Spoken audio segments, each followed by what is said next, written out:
The Bohemian Club was established in 1872 in San Francisco as an exclusive club for political and intellectual figures who wanted to spend some time each year relaxing and interacting in a non-business environment. In other words, a playground for the elite. They began camping at the present site of what's known today as Bohemian Grove, 2,437 acres of private redwood forest sealed off by security. Every midsummer, around 1,500 of the most powerful politicians and businessmen from within and from without the United States attend. Early sources suggest it was established specifically for people who would become part of what we now call the media, basically the people with the power to influence public opinion, artists, writers, movie makers, etc. The all-male membership contains a particularly high number of musicians. Their involvement helps explain the name Bohemian Grove. Every Republican president since 1923 and some Democrats have been members there. Cabinet officials, directors and CEOs of large corporations, including major financial institutions, also attend.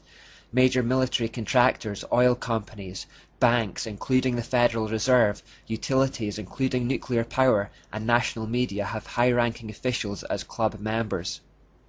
The Grove appears to act as an informal doorway to the world of the elite. It's like the equivalent of the outermost circle of a satanic cult, or the lowest levels of Freemasonry. People who attend are invited to bring guests with them each year. These guests are then sifted to find the ones who are most potentially useful for their aims. Doors are then opened to the inner circles for these people, and they are fast-tracked in their professions, whether it be politics, business, or the media. Along with the fast-tracking comes the promise of huge wealth. The newcomers are puffed up with pride, and appeals are made to their egotism and selfishness. They are told they are special and have unique gifts and talents. The exclusivity of the event is highlighted, and they are made to feel a sense of belonging. This is all designed to transfer their loyalties away from mankind in general, the masses, towards the establishment or the elite. On the first Saturday of the camp, the attendees perform a Druid pagan ritual called the Cremation of Care. It begins with a procession of men in red robes and pointed hoods, some playing a funeral dirge and others carrying flaming torches. Transcripts from these rituals have been obtained and include specific references to Babylon and goodly Tyre. Remembering the Prince of Tyre, King of Tyre connection, we know that esoterically this refers to Satan. The cremation of care ceremony has the usual light meaning and dark meaning. The light meaning is that they are casting off their cares and worries so that they can enjoy their holiday. The real dark meaning is that the word care is another word for conscience. Therefore the ritual represents a cremation or killing of the conscience, which will allow them to plot and partake in evil deeds. Remember how the Jesuits had to play mind tricks on themselves to try and overcome or bypass their conscience. It appears these Masons have a similar problem, and this ritual is a concerted effort to get rid of it. It all takes place in front of this giant owl.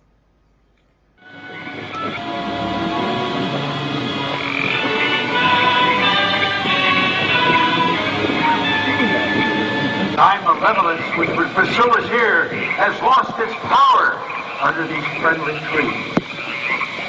So shall we burn thee once again this night, and in the flames that eat thine effigy, we shall read the sign, Midsummer sets us free. Ye shall burn me once again.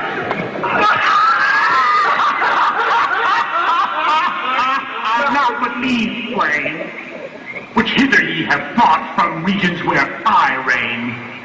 Ye fools and priests, I spit upon your fire. Wow. Prince of all mortal wisdom, Owl of Bohemia, we beseech thee, grant us thy counsel. O great Owl of Bohemia, we thank thee for thy adjuration.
God's will of thee.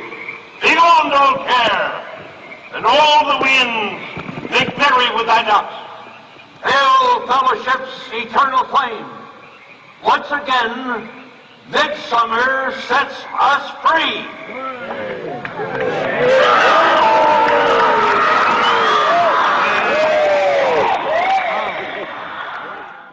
Pretty scary stuff, right? But this is what the elite call a good time on their holidays. Now, most accounts suggest that this owl is the form of Baal called Molech. He is mentioned in the Bible as one who demands child sacrifice and fire. However, the owl imagery aligns it more with Lilith, Athena, or Asherah, the goddess in other words. I could be wrong, but it seems more likely that this is an idol for her. Ultimately, it doesn't really matter, as both are just facets of Satan. But given what we know about Lilith, it's also interesting that cross-dressing is apparently prevalent at the Grove, as it is with many occult societies that honour her.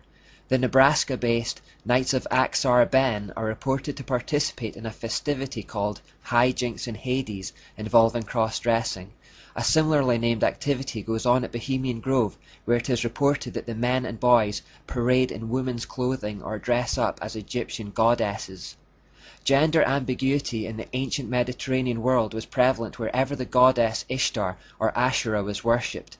Indeed, they had cult festivals specifically characterized by cross-dressing. There was one thing I didn't mention about the $1 bill before. It's an owl that sits in the top right-hand corner, seen in this photo. Interestingly, some see a spider in this image instead of an owl. Personally, I believe it's an owl, but it's interesting that this sign exists at the entrance to Bohemian Grove. It reads, "Weaving spiders come not here." And so we have a sign here that combines both the owl and the spider. Manly P. Hall confirms and elaborates on what the evidence seems to support. Not only were many of the founders of the United States government Masons, but they received aid from a secret and august body existing in Europe, which helped them to establish this country for a peculiar and particular purpose, known only to the initiated few.